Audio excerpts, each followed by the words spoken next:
Okay, good morning, everybody, and thank you for being here. I always forget, so I'm going to say this straight away. We are live tweeting. Our Twitter handle is @WorldsV, and the hashtag, Janine, you're going to have to help me. The hashtag is OD Talk. It is OD Talk, yes. Okay, thank you. So welcome everyone, and a very special welcome to Louise, who's joining us from Boulders, Colorado. And it is 1 o'clock in the morning where she is at the moment. Louise, I see you joining on. Yeah, my computer's finally come on. So, okay. so if you want to accept me on there, then I'm gonna cut this one. Okay.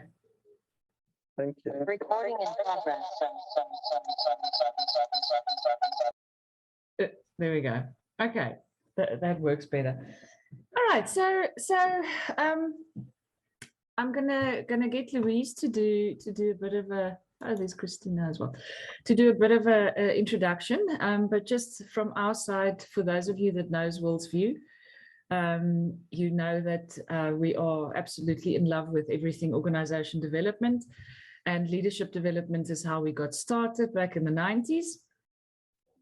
And when I heard about Louise's African Leadership Week, I was excited just because, not just because it was her organizing it, but also because of all the possibilities about the conversation becoming alive, about exploring new ways, about it being more an African-centric conversation, etc. And the relationship with Louise and Worldsview Academy has come such a long way that it was that she was I think even a shareholder of Worldsview Academy before I even joined Worldsview Academy in 2012. So I met Worldsview and Louise at the same time. So Louise, thank you for being here. Thank you for being here at 1 o'clock in the morning. I hope the conversation is lively. And we're going to keep you awake and excited, and that you are able to go back to sleep afterwards. So I'm going to ask that we just start today's session with you telling us the journey up to now. Where does this idea come from? Why did you decide to do it? And then after that, we can go into a breakaway session for everybody to meet each other and have a bit of a conversation. And then we can come back and you can tell us more about the vision and all the cool people that's involved and all the plans and how that's panning out at the moment. So over to you, Louise. Thank you. So I want to say welcome. Also want to say, if you are able to switch your video on, then that's always wonderful, because then we can create a sense of community. Part of what we're trying to do with African Leadership Week is to create a sense of community. So a little bit of the background. As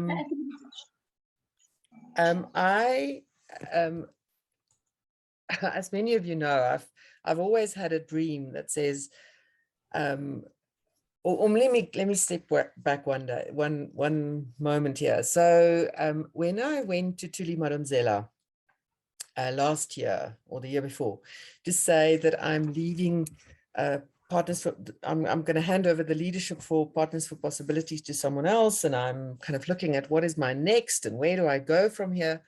Tuli's immediate response to me was, you should go and join the ALI program at Harvard.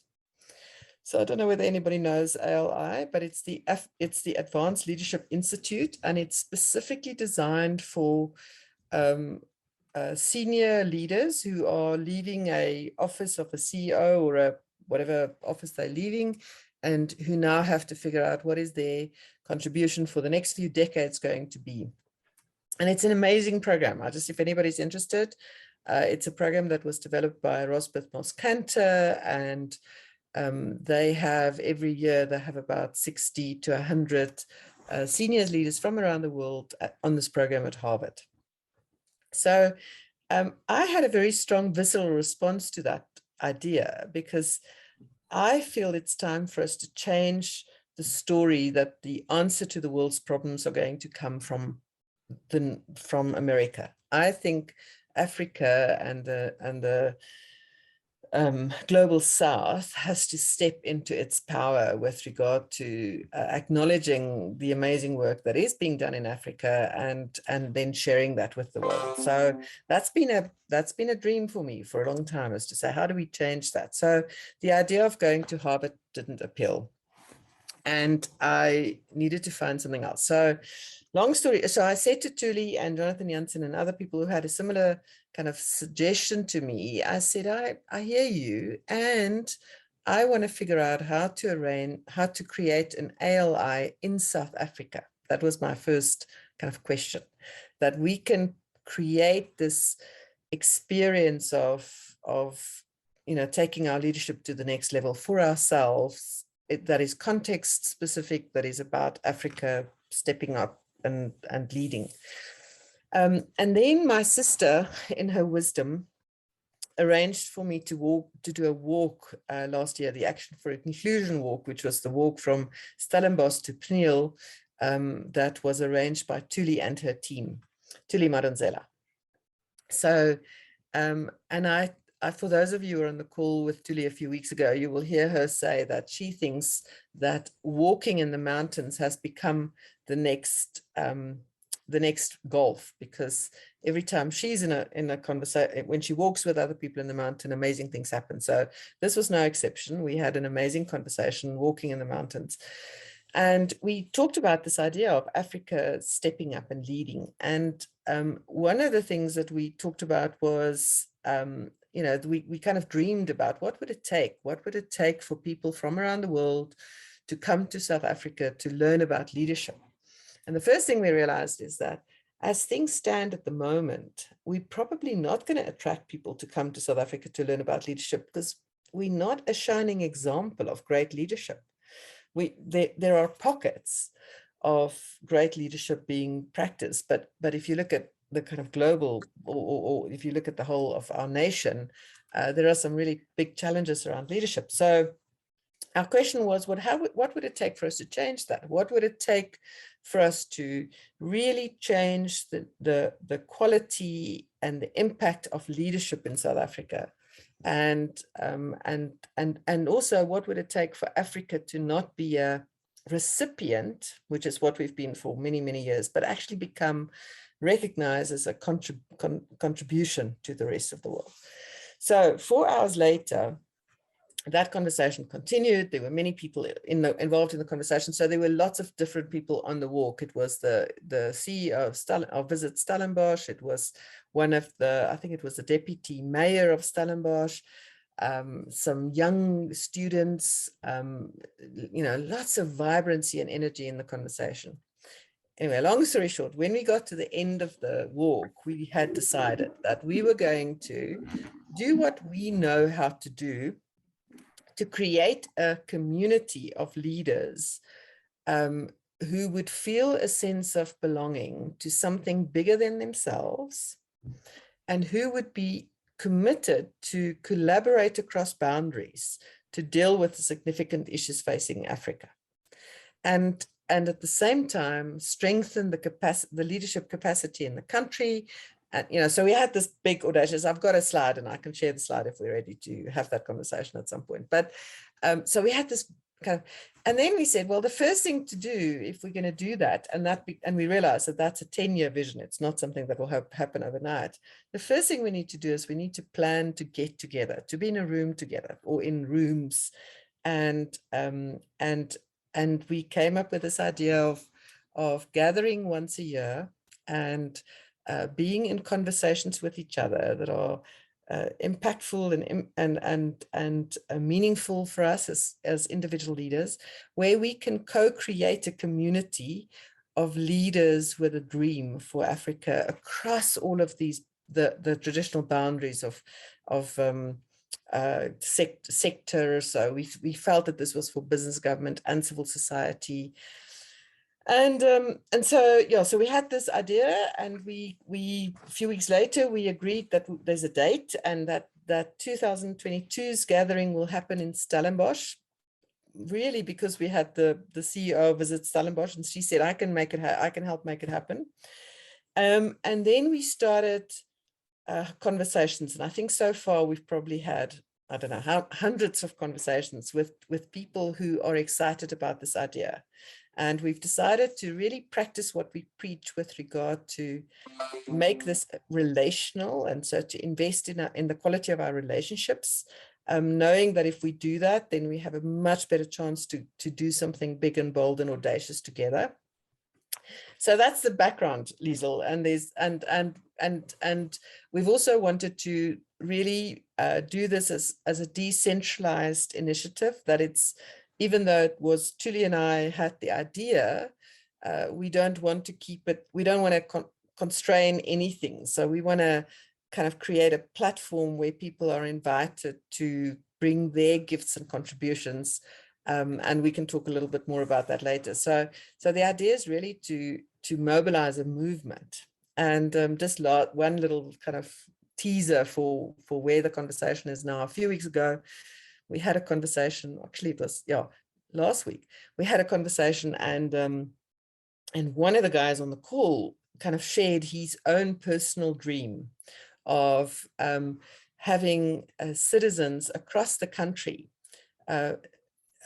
facilitating what he calls cafe conversations in their local town or community, and then mobilizing people in that local town or community to start to work together on the significant issues, and water being one of them, for example, or education or leadership, whatever the challenges are that they have in that local community.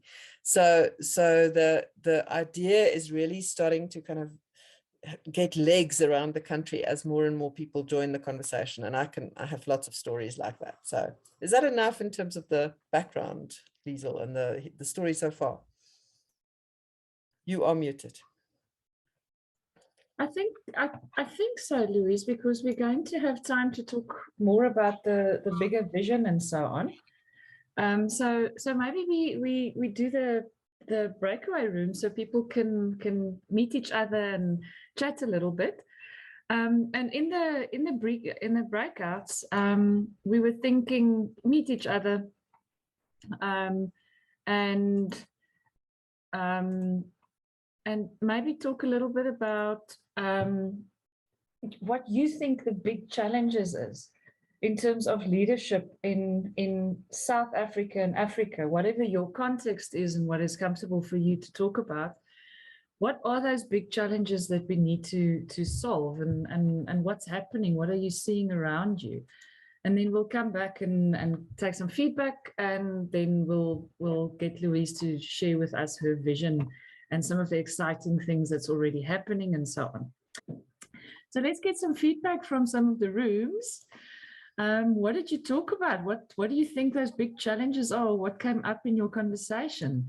Our first room had Bess, Christina, Lynn, and Marianne. Any of you happy to give us some feedback? It's Lynn. I made some notes. Let me just start my video and you can see me. So if Bess, Christina, and Marianne are comfortable, I'm happy just to give a summary and then for them to chip in if I've left something out. Yes. Okay, cool. So we started off with a conversation around people needing to be more inclusive in their leadership, introducing more Ubuntu in how they approach leadership, and not to be self-centered in terms of, well, to discourage the self-centered trait that we see in many leaders in terms of what is in it for me rather than what is in it for the greater good of an organization or a country or a continent or Southern Africa or whichever region you're engaging on. We also spoke about the role of leadership in inclusion and how in society, even those viewed as more advanced, there still is a challenge around inclusion in terms of leadership, where there are many men who occupy leadership positions and their natural inclination is not necessarily to develop and sponsor and mentor women in order to change the dynamic at the leadership level and increase the number of women in senior leadership roles.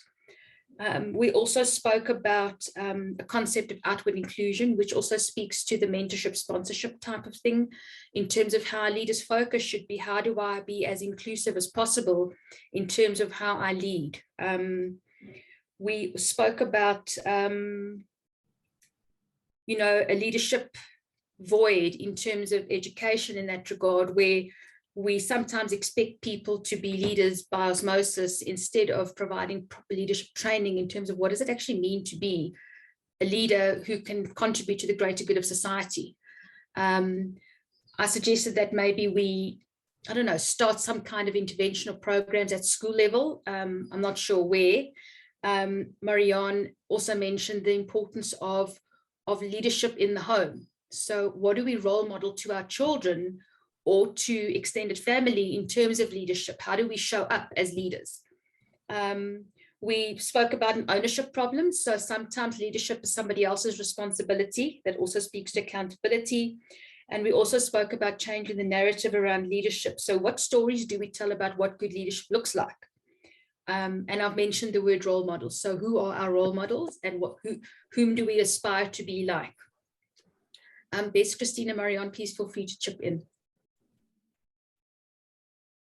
I think you've summarized it well. I'm happy with your summary. Thank you. I thought you did a fantastic job, Lynn. Wow, that was a very good feedback. Thank you. And there's so much in there. I think we can fill the next 40-50 minutes just discussing what came up there, but let's not. There's been a huge conversation on the WhatsApp group about Ubuntu. It was a week or so ago, which I found quite interesting. Thank you so much, Lynn. Okay, let's get some more feedback. Next group was Louise. It was you and Mfundu and Ruth.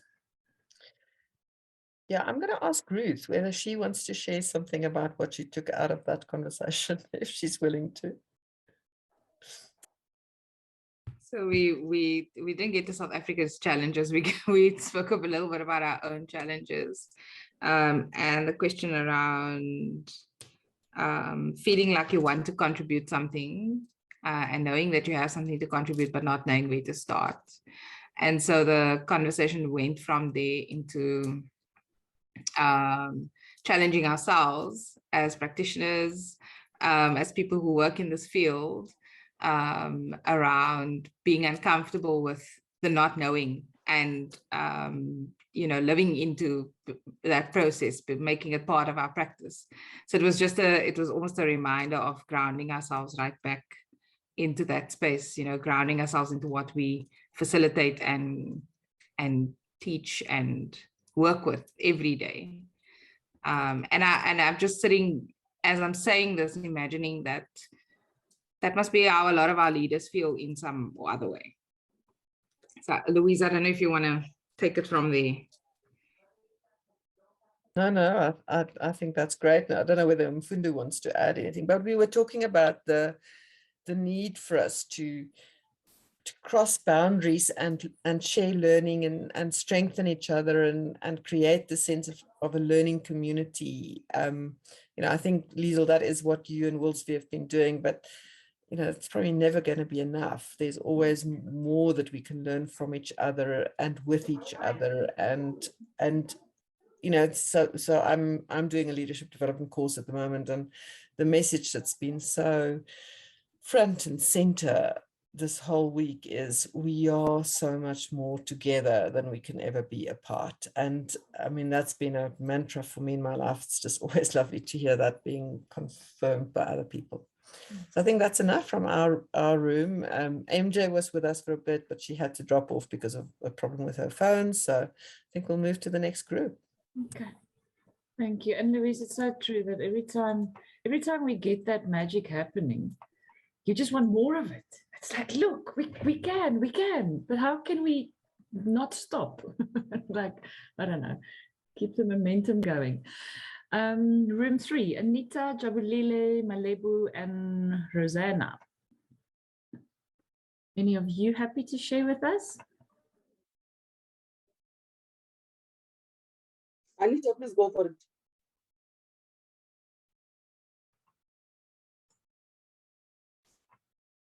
I see Malebu is unmuted. I think you can share for us, Malebu.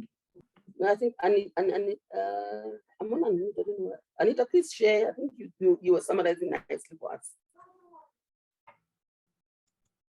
Thank you for that. Okay, so some of the things that came out, and ladies, please jump in and just remind me, because we covered quite a lot of ground. Malevo said something very important, is that we need to understand that we are part of a global universe, and that the leadership, it should not just be considered as African leadership, but our African leaders can be seen internationally as true leaders and get recognition, even though we have like an African flavor, as Jabulile said. We really like that African flavor to the global leadership.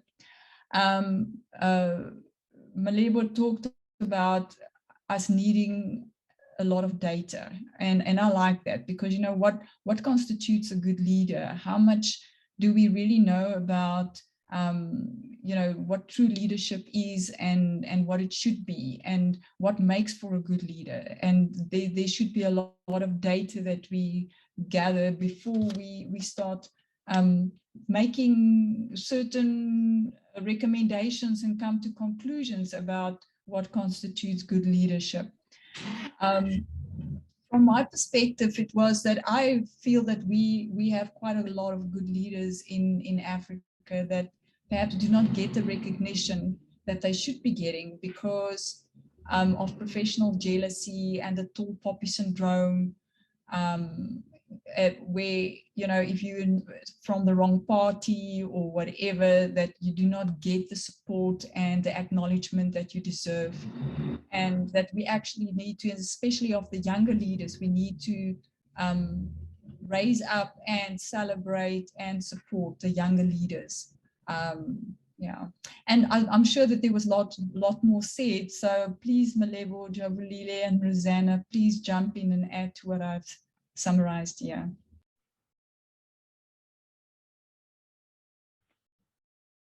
Any of you? You good? Yeah, you've summarized it quite well, Anita. Thank you. Yeah. Okay. Room 4, Dina, Mark, Richard. Oh yeah, it was just the three of you. What did you talk about? I saw, Mark, you disappeared for a while and then came back.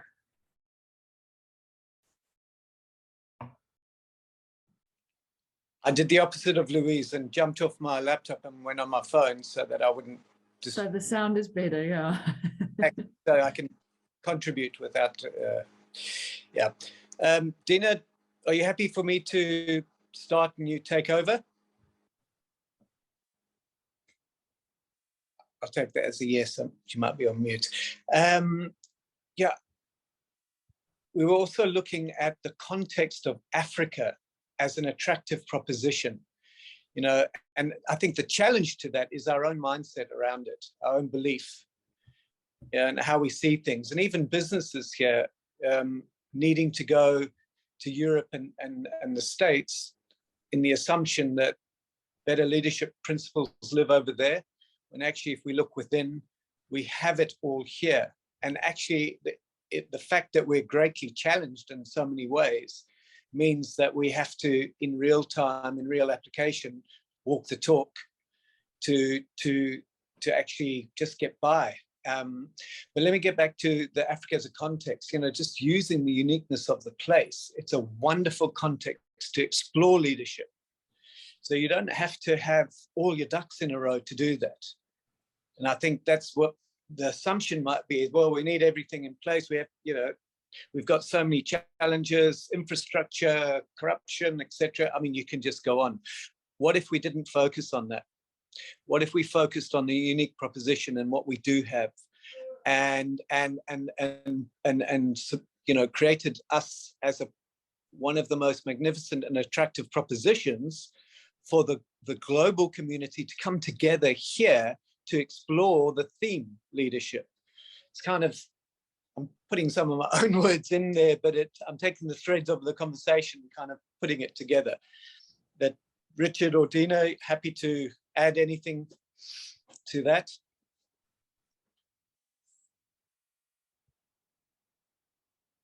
Sorry, battling to unmute. Yeah, I think you've summed it up, but I think it's also one of our biggest challenges is for us as South Africans or Africans to see ourselves as leaders and really put ourselves out there as leaders. The world is changing. We're moving, Louise, I know you've said this a lot, from patriarchy to partnership, and Africa knows how to do that. We know how to do partnership, and we don't need to focus on what's going wrong. We just need to focus on what we know and what we have. And I think that becomes attractive to the rest of the world who's trying to figure it out. And as Mark said, we've got beautiful nature, we've got animals, we've got Ubuntu, we've got so much to offer. So from a leadership perspective. So I don't know if you want to add anything, Richard. That captures it pretty well. Thanks, both of you. Thank you. I love the from patriarchy to partnership. Absolutely love it. Let's see. Last room. Brian, Eugene, and Sarah. What did you talk about?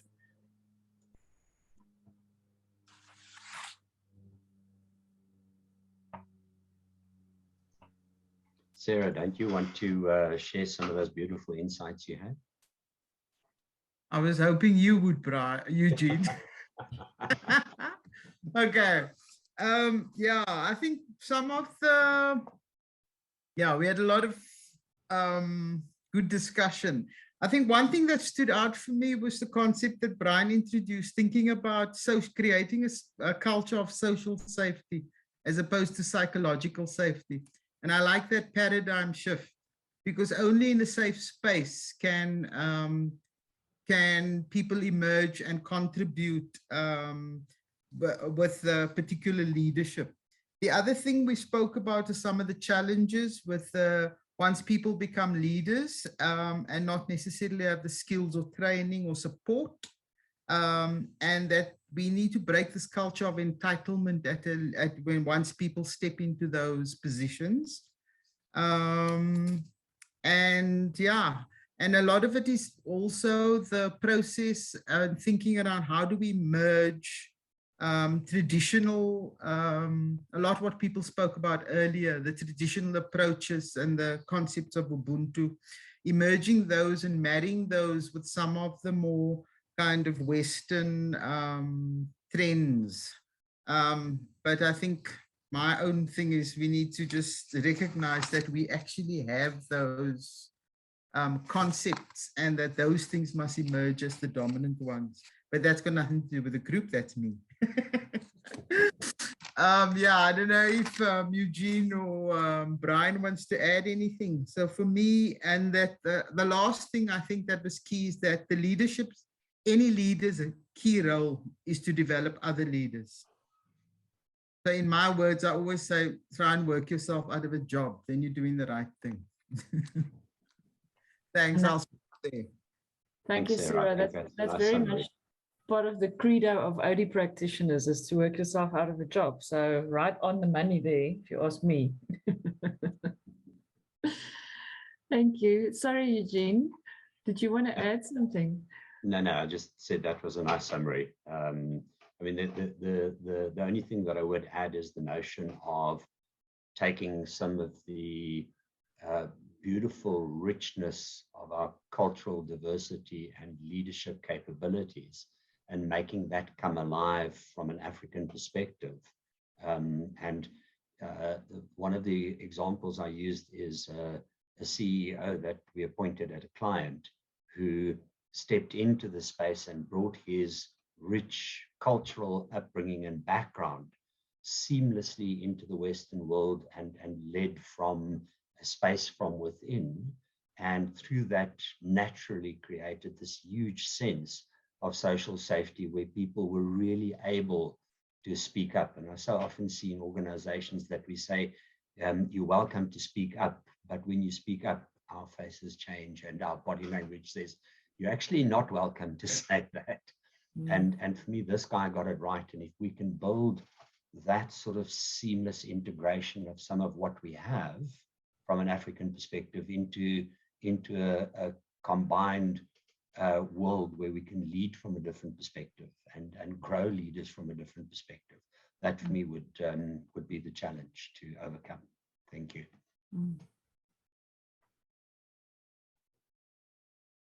Great, thank you, Eugene. Brian, you good? I'm good, nothing to add. Okay. Thank you. Then I'm going to hand back to Louise to tell us a little bit more about the vision and what's been happening and all the plans. I know every time I see her in a workshop, there's new happenings and there's new excitement, and the energy is really, really building around the African Leadership Week. So over to you, Louise. Thank you. So I have two more stories that I quickly want to just kind of tell to set the context. Many years ago, I had the opportunity to attend a global wellbeing lab with Otto Sharma. It was an amazing gift and a wonderful opportunity. And in this group, it was a global group of leaders, and there were people from Costa Rica. And one evening, in the very first module we were together, these guys told the story. And every time I tell the story, I think I need to go and do more research about this. But anyway, they told the story about Costa Rica's development over the last 50 years or so. And as you know, Costa Rica is a country where it's going really well. Over many years, they've made a decision to move their money from the army to education, as an example. They are now pretty much, as far as I know, almost 100% renewable energy, very little unemployment, lots of social well-being in the country. But anyway, the story goes that about, I don't know how long ago, it must be 50 years or so ago, there were a group of people who were at university together, and they had a dream for their country. And for the last 50 years, they've been meeting regularly, pursuing the dream. And they had just had this very strong sense of how they wanted their country for their children and their grandchildren. And people in Costa Rica today acknowledge that the reason why it's going so well with the country is because of the dream and the commitment of that small group of community leaders who were not political leaders. They were just people who cared about the country. So I want you to hold that as a thought around African Leadership Week, because part of what we're saying is, if we want a better future in South Africa and in Africa, better we start to stand up and be counted as people who hold that vision. So I keep thinking, if there was a large enough group of people who kind of held that vision over the last 27 years, 28 years, maybe things wouldn't have worked out the way it has. Maybe we would have, been more committed to a more just and equitable society. So now that's the one thing. The other thing is, each of us, when we tell our life stories and we track, like, what is it that's influencing how we think about the world, I have personally been involved for the last 12 years in this large-scale change program where we've been partnering business leaders and school principals to work together to strengthen leadership development or leadership capacity in schools.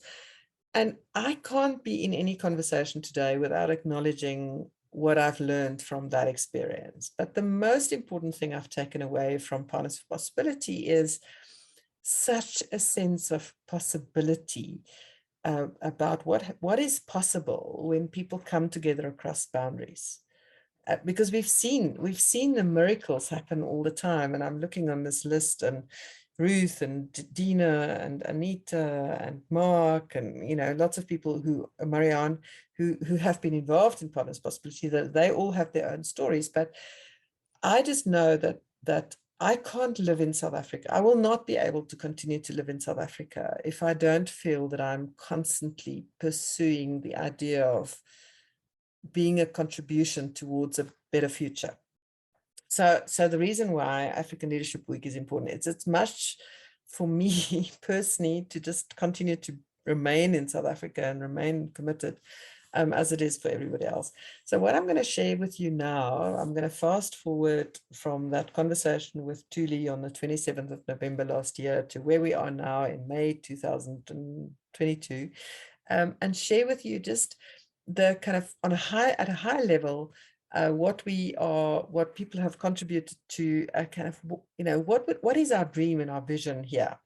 Now, I just have to say that for those of you who know me, you also know that we've been involved, Peter Block has been a mentor to me, and he always says, if you want to get citizens together, you have to have some bait. So today, the bait was, Liesl sent a note out saying, we're going to talk about African Leadership Week. But we know that there might be something much more interesting emerging in this conversation, especially in those small group conversations, because who knows who met with who and what might happen as a result of those conversations. So we see this idea that the coming together in September as bait, reasons for us to be in conversation. But we definitely don't just want to talk about being together in September. We want to think about co-creating a movement, and the movement will be, lots of things will happen. It will happen in small group conversations at World's View, and it will happen in conversations with Eugene and his team and his colleagues, and he will take what happened today into that conversation, and maybe he'll bring that CEO to African Leadership Week so that we can all meet him there and he can inspire us. And so the idea really is that it's an invitation for each of us to step up and lead where we are without waiting for some mythical centralized figure to make it happen for us, but know that we are part of something that can be bigger and bolder than any of us individually. So I'm going to share with you, I'm just going to share on the screen the latest thinking around the kind of executive summary for African Leadership Week. And then I've got two slides. One slide is that, and I'm going to just talk through that. And then the other slide is the is what we are thinking about in terms of the time in Stellenbosch.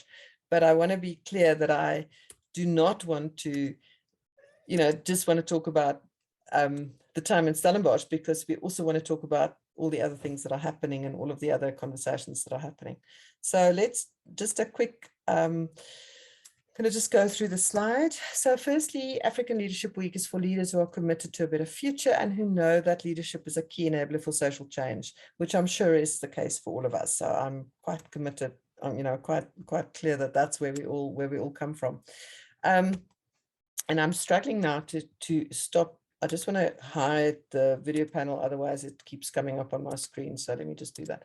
Okay, so then what we see this as, and I want to remind you that we're not just talking about time together in Stellenbosch, we're also talking about all of the other opportunities for people to step up and lead and convene us in conversations.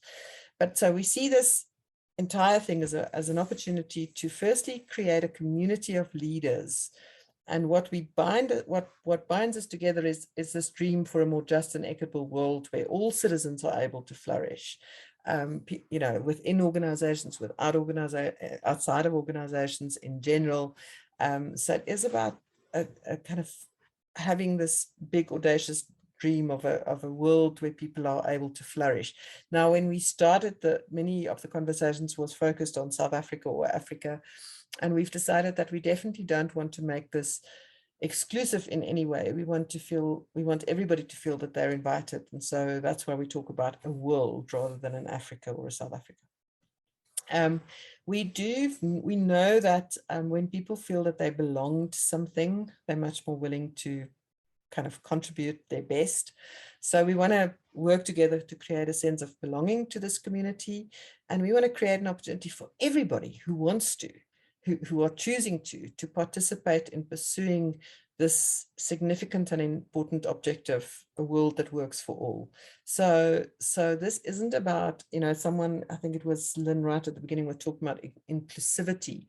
We want to practice inclusivity in the way that we are being while we are in conversations about leadership. And we really want to challenge ourselves to ask, are we being inclusive every step of the way? Are we creating a welcoming space for for everybody, all colors and creeds and languages and religions and you know, social standing and wherever we come from, so that this is a place that is truly a place of where people can feel a sense of belonging.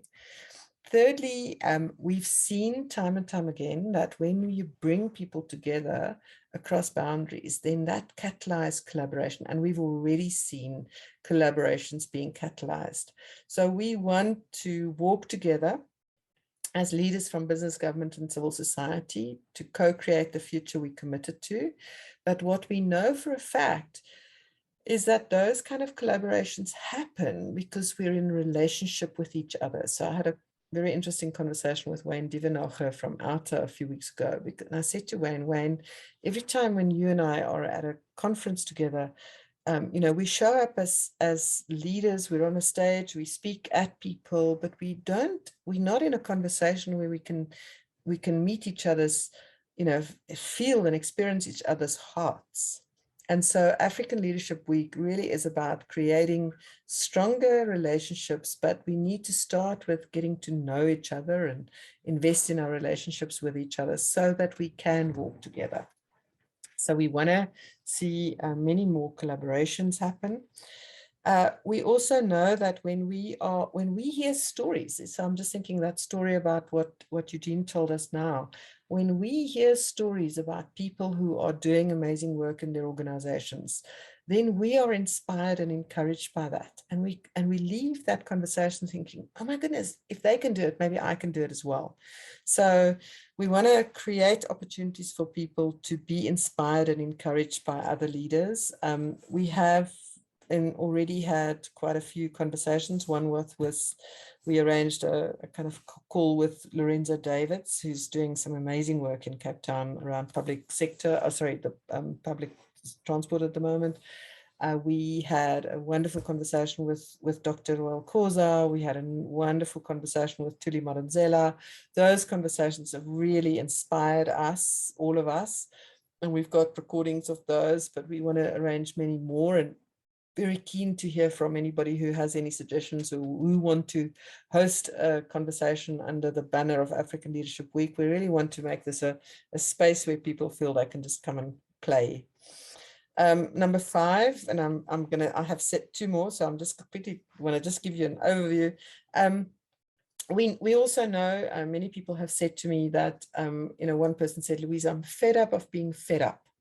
And so we want to shift that and to create a space where we can be motivated by each other to continue to lead courageously and to strengthen the organizations and communities where we find ourselves so that we're able to realize this dream. That's our 5th leg of our intention. The 6th one is around, and this comes back to, I think it was Anita was talking about the younger generation. When we first sent out this kind of draft document, there were some younger people who came back and said, no, we need you to make strengthening leadership capacity an intentional part of what we're doing with African Leadership Week, so that we can strengthen leadership capacity and practice and actually, you know, not just talk about it, but actually do it. And then lastly, and this is a reminder of the conversation that Ruth and I had, we want to make sure that we walk our own talk with regard to how we do this.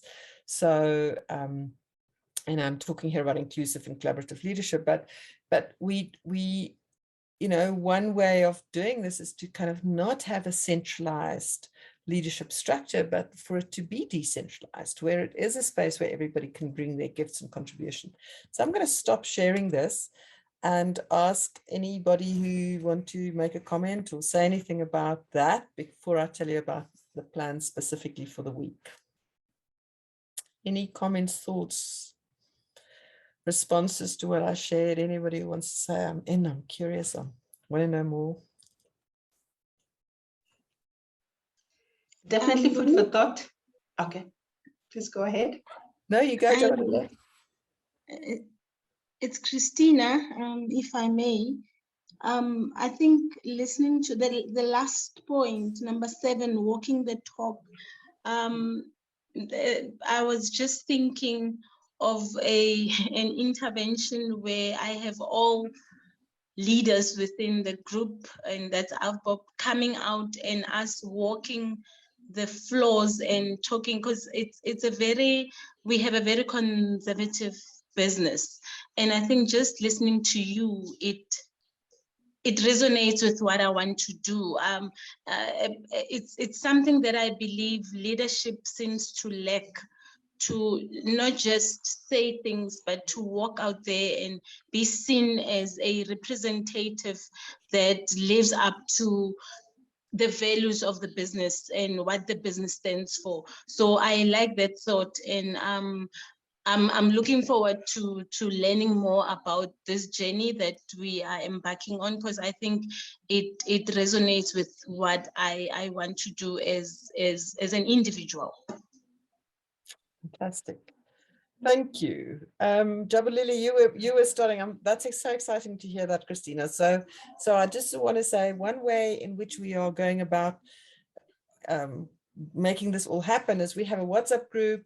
The WhatsApp group is specifically for anybody who wants to help either think things through or host something, or maybe they want to help in some other way, or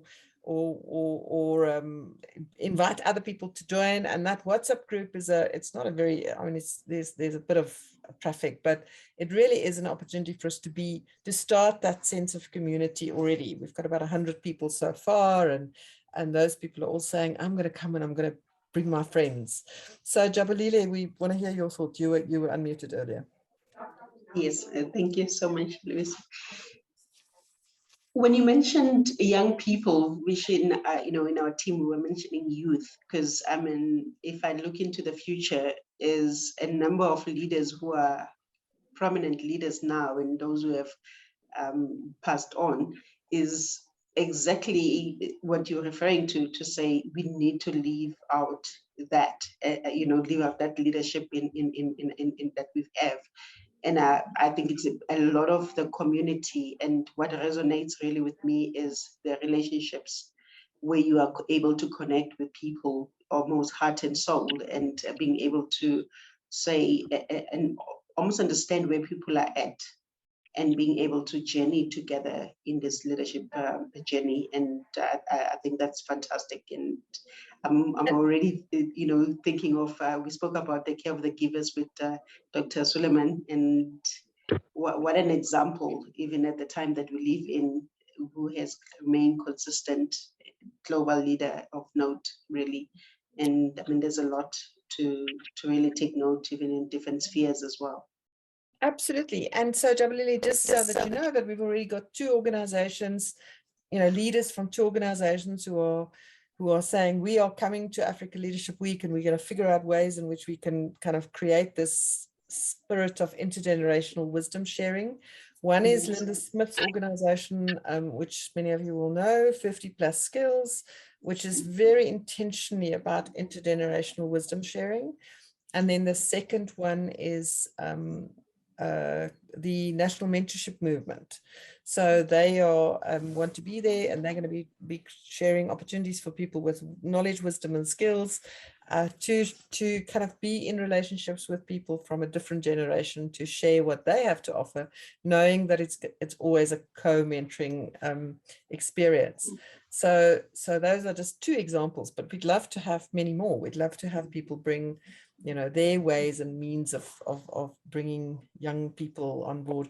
So Sarah, so this idea of Dr. Suleiman being a speaker, that's exactly what we are inviting the community to do. If we're saying, if there is someone who you would like to have as a speaker or contributor or a participant, then please could you help make that happen?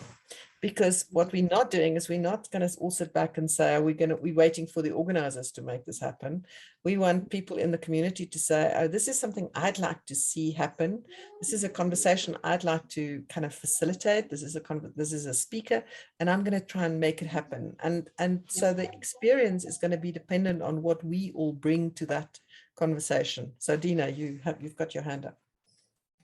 Yeah, that's what I really love about this idea. And I'm watching with curiosity, because the whole idea of it being decentralized is, it's new, and it's I think we can learn so much from it, and it's walking our talk in terms of the leadership we're wanting to create. So I mean, we all have strengths in different areas, so how do we bring that together and do the things that we do well, and the stuff that we don't do well, we collaborate with other people and we create this stronger community. So I'm watching with a lot of curiosity to see how this decentralized how it works. So I'd love you to go into the next part, like what does it look like, because it's fascinating to me.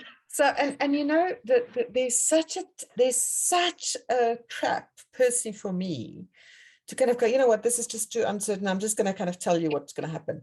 And I'm so committed to not do that. So and what I'm also committed is, if we find out that it's all, you know, that it's not working for this year, then it won't happen this year. Because if it's not something that we all feel passionate about and want to make happen, then it won't happen. But if it is something that we're passionate about, then it will happen. So it's just one of those kind of, you know, we're giving the opportunity for the community to step up and lead. And if the community decides not this year, then it won't be this year, then it will be some other year. But is it okay if I quickly go on to, because I'm just watching time, to what is the current latest thinking around how we're going to be together and what we're going to do with that time? Diesel, is that okay? Yeah, that's fine, Louise. And we're not going to have time for another breakaway, which is also fine. So you share, and then we'll get some more feedback and fantastic. See how we go. Okay, so the next slide I'm going to share is the slide that has the kind of latest thinking around the agenda that we're going to be for our time together. And I just want to make sure that I hide my slide. So there's lots of talk about doing things. I'm hoping you can see this. So doing things prior to the week. So the week really is, the intention is it will start on the Tuesday, the 20th of September, but I'm going to start from the beginning. So we're probably going to recreate this walk that Tuli and I were on the Saturday, the 17th of September. We're going to, and you know, walk the Action for Inclusion route. Mary Jane, who had to leave us earlier, she's looking to arrange a visit to Robben Island for those of us who want to go to visit Robben Island. Prior to that, on the 7th of June, she's also arranging, it's wonderful to have her part of the community because she's just stepping up and leading, but she's arranging a visit to the Truth to Power exhibition that's in Cape Town. So we all in Cape Town, there's going to be a group of us. We're going to go to the Tutu exhibition. And then we're inviting people on the Monday, the 19th of September, to arrange community gatherings in or near Stellenbosch, somewhere in Western Cape, for their own community. So for example, I'm part of the Time to Think Collegiate. We're looking at possibly arranging a Time to Think gathering in Cape Town, really just so that people like Dina can kind of argue to the rest of her community why she has to be in Cape Town that week, because she's part of the Time to Think Collegiate. So, but there's other people who are saying they're going to arrange a team meeting or a management executive gathering or whatever, just so that people have a reason to be in Stellenbosch. So it's a bit of we're a bit cheeky here. So then on the Tuesday and the Wednesday, we're starting the actual African Leadership Week gathering. And I've just heard today that on the 21st of September is World Peace Day. But the idea for those 2 days is that it will be a marketplace of ideas and leadership development opportunities. And it means practically will be workshops, conversations, experiences hosted by people in the community. So Ruth and Mark and Dina and Marianne and whoever else might each decide individually or collectively that they want to host a conversation about, you know, women in leadership, or about an opportunity to experience a thinking environment, or Marianne brings her gift of imago therapy and understanding about the use of imago principles in relationships, whatever we have to offer. And there's lots of people at the moment who are currently thinking around things that they want to arrange. But this is going to be very entrepreneurial, and it will be a marketplace. So if you're going to arrange something, then we're going to ask you to find a venue. We have a list of venue, but we'll ask you to find a venue, cover your own costs for that event, invite people, and we'll invite people on the WhatsApp group, but we also kind of we'll create more opportunities to kind of get the word out, and arrange your own event, but in Stellenbosch, and somewhere where people can join either for the morning or the afternoon or a few hours. And then the rest of the time, they can still be available to have lunch with other people in the community and then gather in the evening. So when I've talked to people about it, there's lots of metaphors for what we're trying to do here. Some of you will remember many years ago, there was a freewheeling festival in Cape Town, in Stanford, which is very much along these lines. Someone else said, oh, this sounds a bit like Africa Burn, just without the money. Africa Burn doesn't have money, people just bring their gifts and contribution.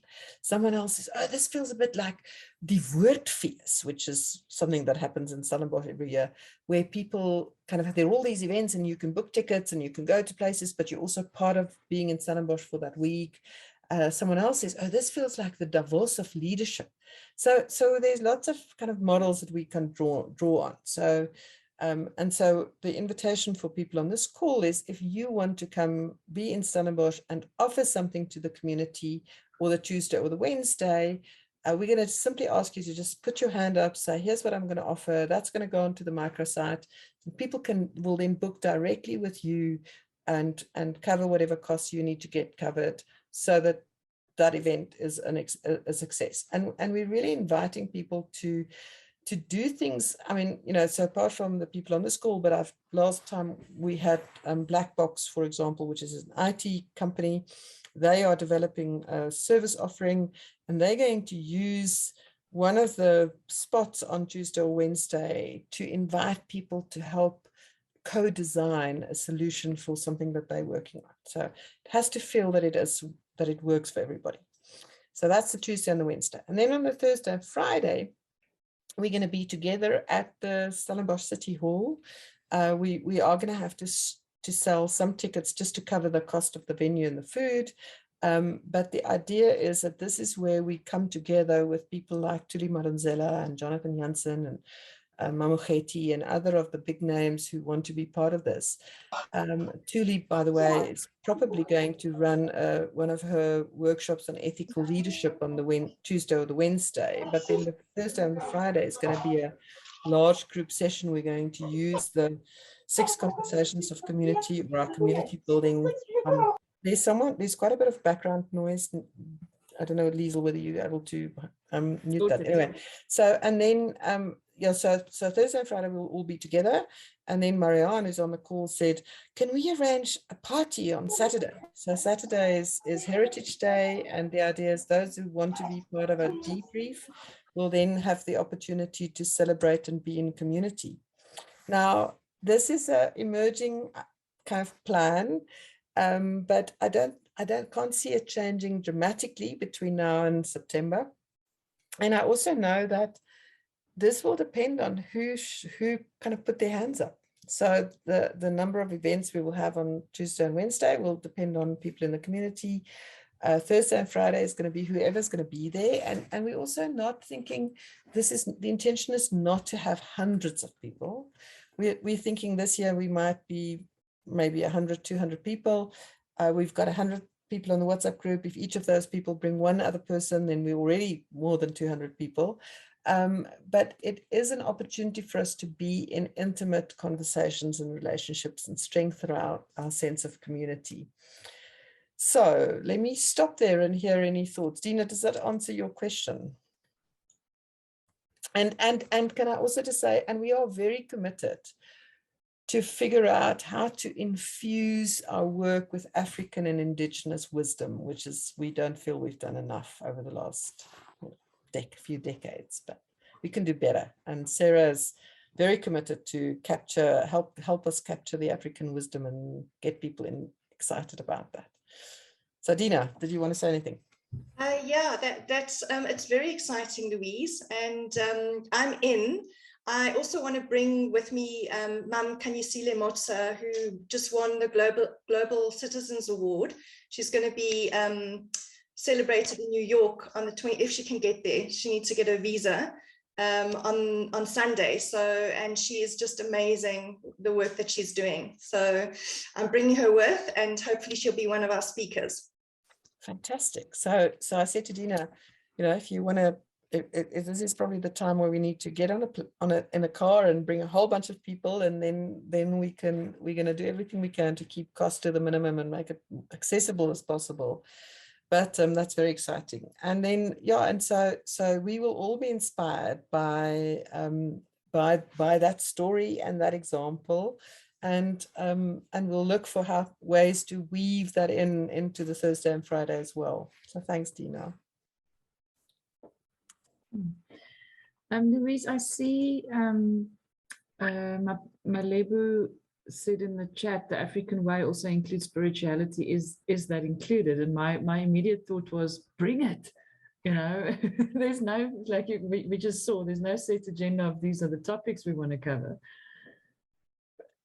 So we really want people to help, if there's something that you feel the rest of us need to know about, and it's time to kind of enlighten us and teach us. We're a teachable group. We're arriving with open heart, open mind, open will, and we're gonna be holding ourselves accountable to do that. So a real opportunity for you to inform, to educate, for us to educate each other.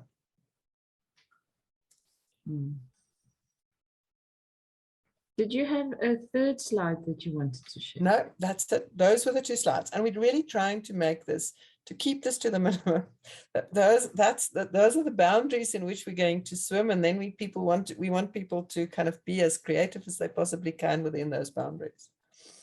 And if you didn't see it for everybody, Louise put the cell phone number in the chat a little while earlier. Send Louise a WhatsApp directly, and she will add you to the African Leadership Week WhatsApp group.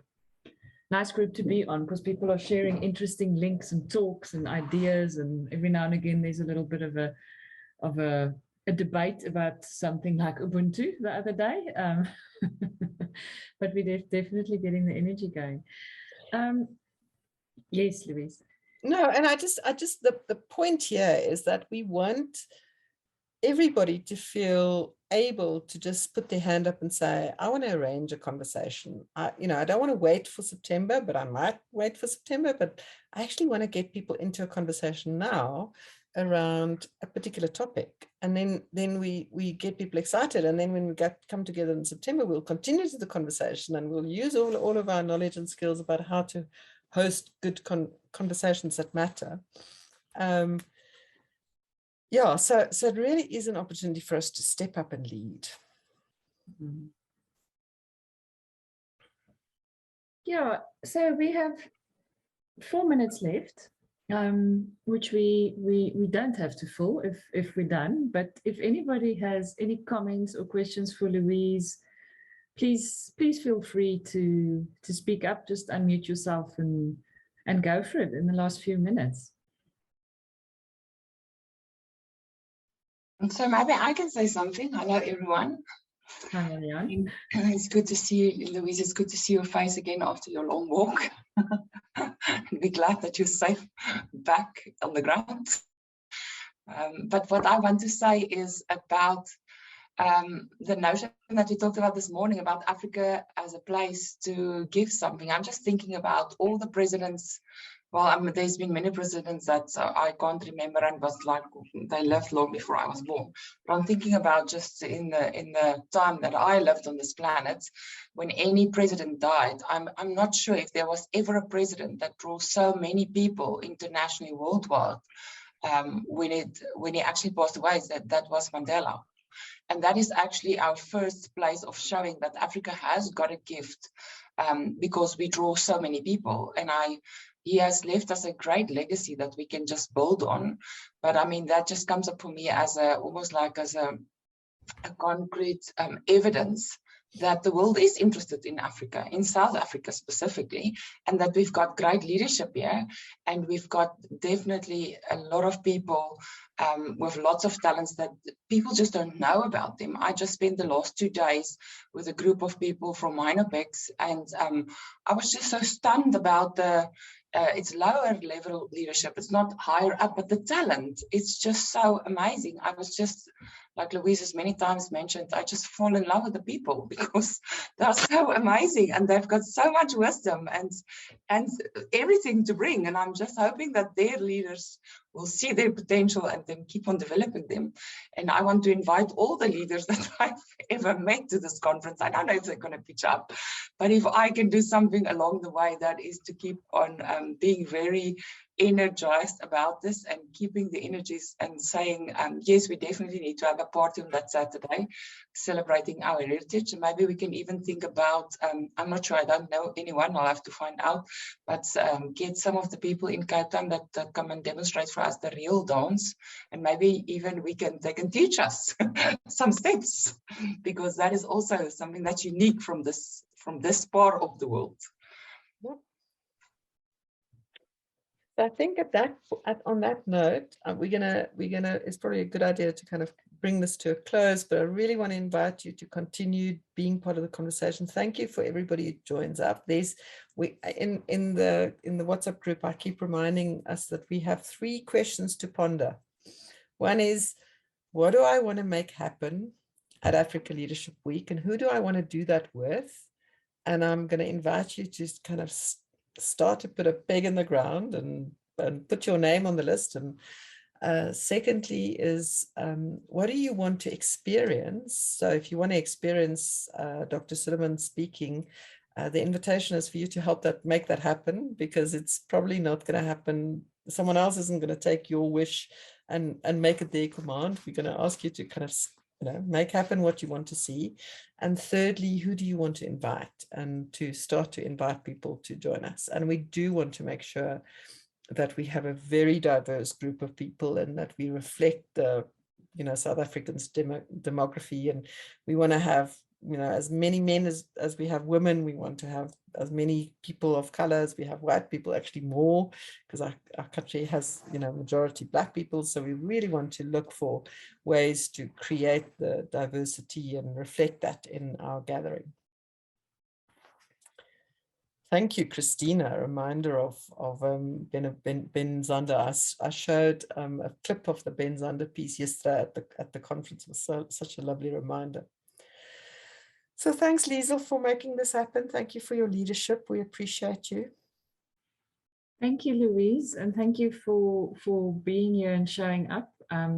When me and Louise started looking for dates to do this, the one date I think she's in Peru, and then today she's in Colorado. So thank you for getting up in the middle of the night and being here and showing up like that. And thank you for your leadership and for this wonderful, wonderful, wonderful opportunity. And the more I listen, the more I think, I think we're going to be looking at more like 400-500 than 100-200. We will be watching with interest. Bring them all. We'll figure out a way to be together. Great. So thank you, Louise. Hope you managed to get back to sleep quickly. I hope so too. And thank you very much, everybody, for showing up and for participating. Fantastic. Thank you. Thank you, everyone. Bye-bye. Bye-bye. Thanks, everyone.